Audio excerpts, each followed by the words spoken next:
The reveal season for Into the Emerald Dreams, a mini set, Embers of the World Tree, is here, and it's going to be quite of a quick one.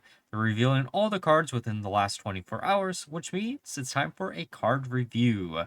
We're going to go with the newest cards first, which means we're going to start with the neutral cards here, starting with, now for Fyrakk the Blazing, a 9-cost, 7 attack, 7 HP dragon, immune to fire spells. This makes sense, he's the Fire Incarnate. Battlecry, casts 20 mana worth of fire spells at random enemies. And boy oh boy, does this mean we basically have a power crept version of Yogg-Saron. Because look at all these fire spells. What do most of them have in common? They can do damage to your opponent's face.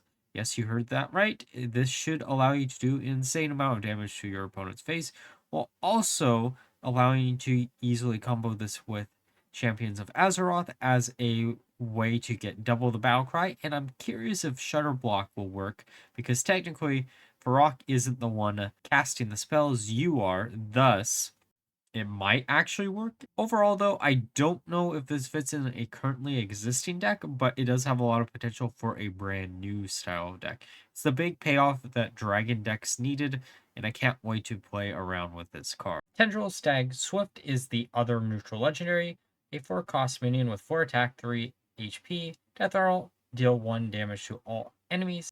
If it's your opponent's turn, deal 4 damage instead. This card, in theory, isn't the greatest, but, you know, maybe if you somehow use this in combination with Archdruid of Thorns, where you give it Taunt, you might be able to re-clear your opponent's minions every individual turn, while also doing 4 damage to their face.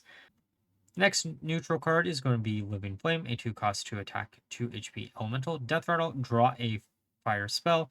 This is a absolutely incredibly strong card. There is no world where this doesn't see some play.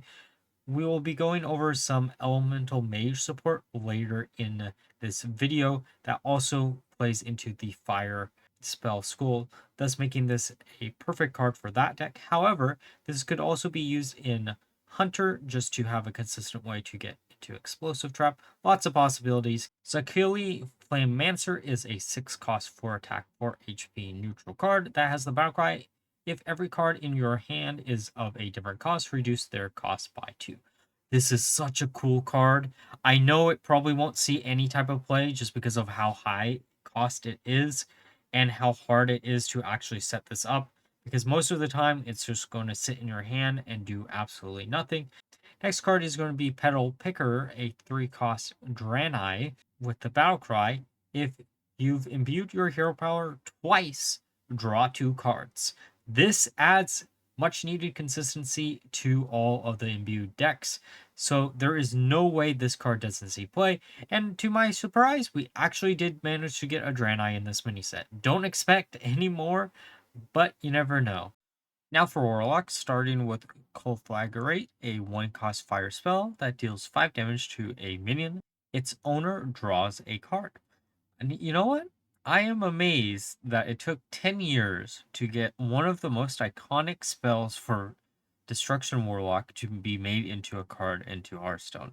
I do think this is a decent enough removal tool that you probably will end up wanting to use it, since it will get rid of most early game threats. Sure, you're giving your opponent a little bit of advantage if you use it on their minion, but you can also use it offensively on one of your own minions to draw an additional card, and we have seen some deep draw Warlock decks float around right now.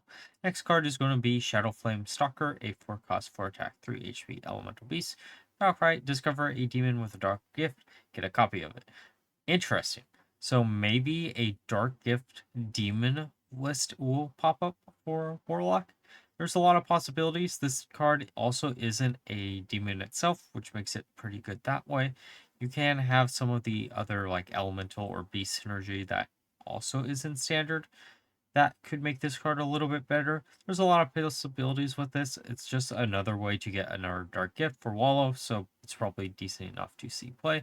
And finally, we have Ember Root Destroyer, a 3-cost, 3 attack, 3 HP minion. Whenever your hero takes damage on your turn, deal 3 damage to a random enemy minion. Not a bad removal tool, I guess.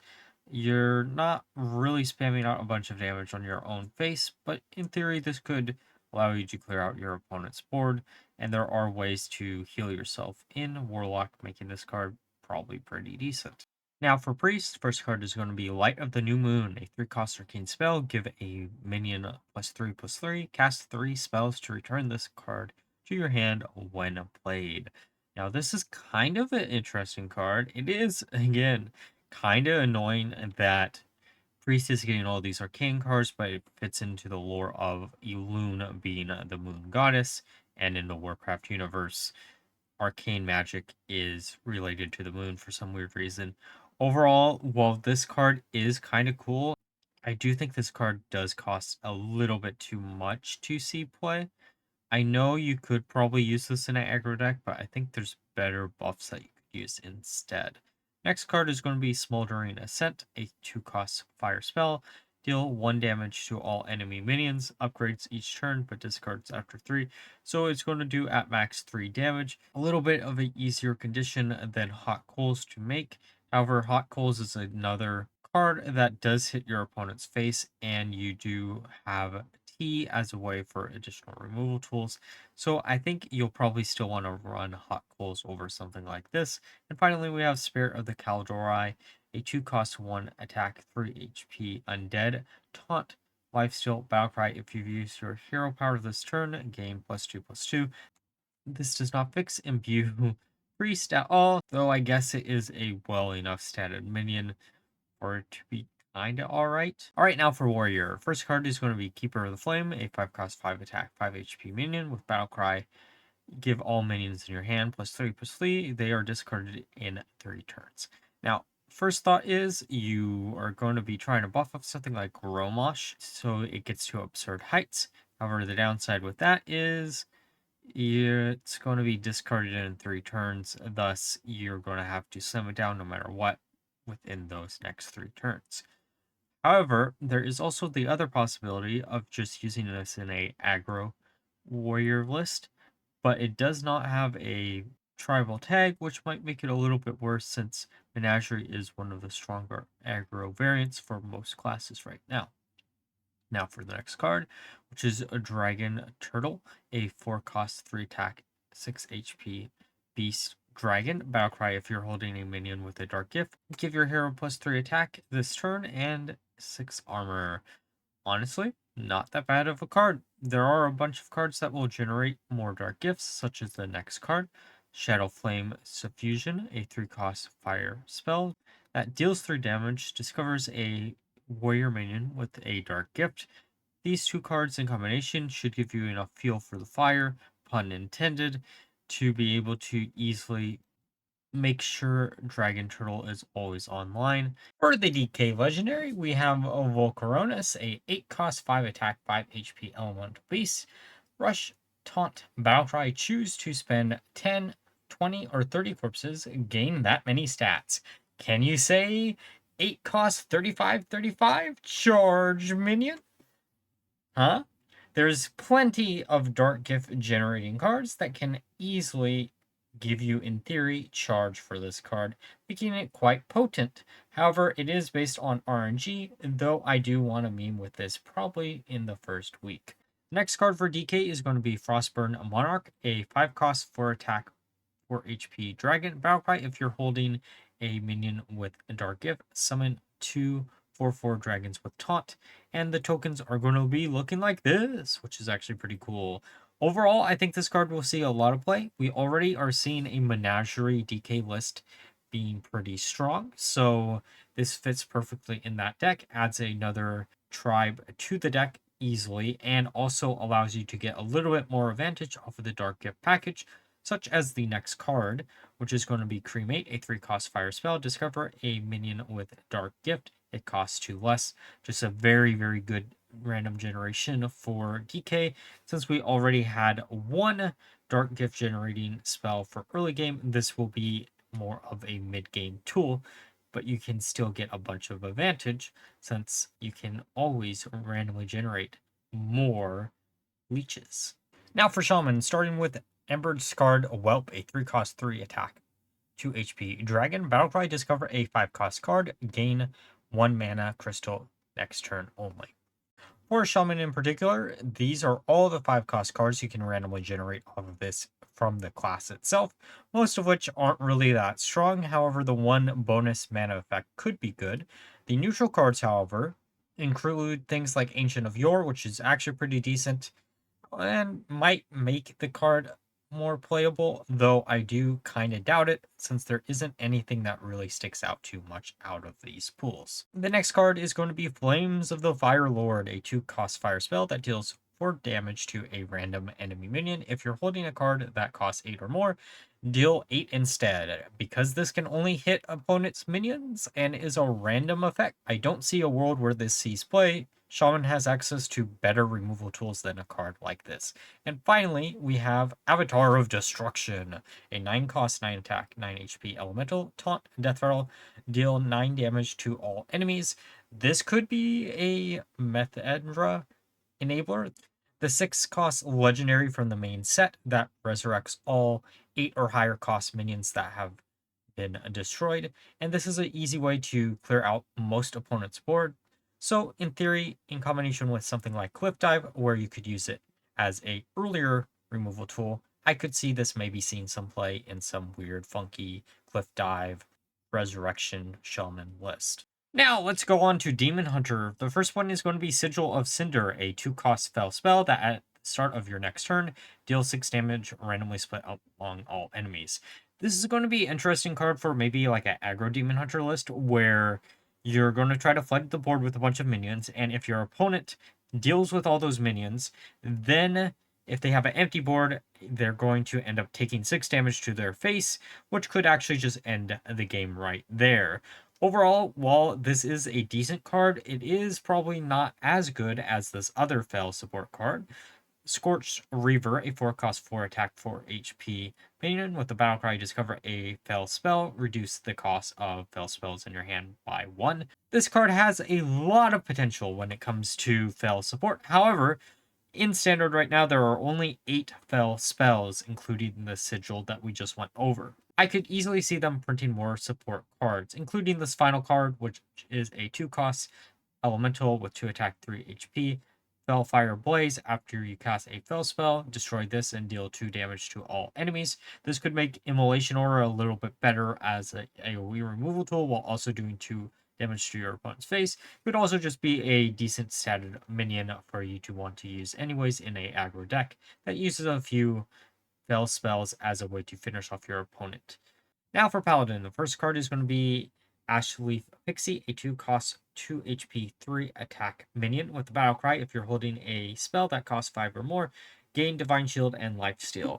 We have all these cards currently in Standard, including a new one we'll be going over in a little bit. However, this card kind of directly competes with Tiger's Plushie and a bunch of other early game minions that will give you advantage no matter how you play it. If this card was printed maybe like 2 years ago, I could see this one seeing play, but as it currently stands, I think there's just much better options for a aggro Paladin deck to want to use. However, there is a more interesting card connected to this, Searing Reflection, a 7-cost fire spell that draws a minion, summon a 8/8 copy of it with Divine Shield. Toreth is the first card that comes to mind with this. It allows you to get additional copies of Toreth, which could be incredibly difficult for your opponent to deal with, making your Divine Shields even harder than just having one on board. Though there is Meadow Strider as a funny option. And for the final card for Paladin, we have Smoldering Strength, a 1-cost fire spell that gives a friendly minion +1/+1, upgrades each turn but discards after 3, which means you can give a minion +3/+3 for 1 mana, which is decent, especially since Paladin always has access to a minion thanks to their hero power. Overall, this could see some play. It doesn't really play well with the holy synergy that currently exists in Standard for Paladin, but it is a decent enough buff where it has potential. Now for Druid, the first one is going to be Amirdrassil, a 4-cost, 3 durability location. Summon a 1-cost minion, gain 1 armor, draw 1 card, refresh 1 mana crystal, improve each use. Which means the final use of this is going to allow you to draw 3 cards, gain 3 armor, summon a 3 cost, and refresh 3 mana crystals, which is the most important part. Druid has access to a lot of location support, which means there could be some weird, wacky, arcane location Druid OTK list floating around after this mini set. Something that I actually will probably try to make use of right away, since I do have a soft spot for this style of deck, since locations are just such a brand new mechanic for the game. And a fun one at that.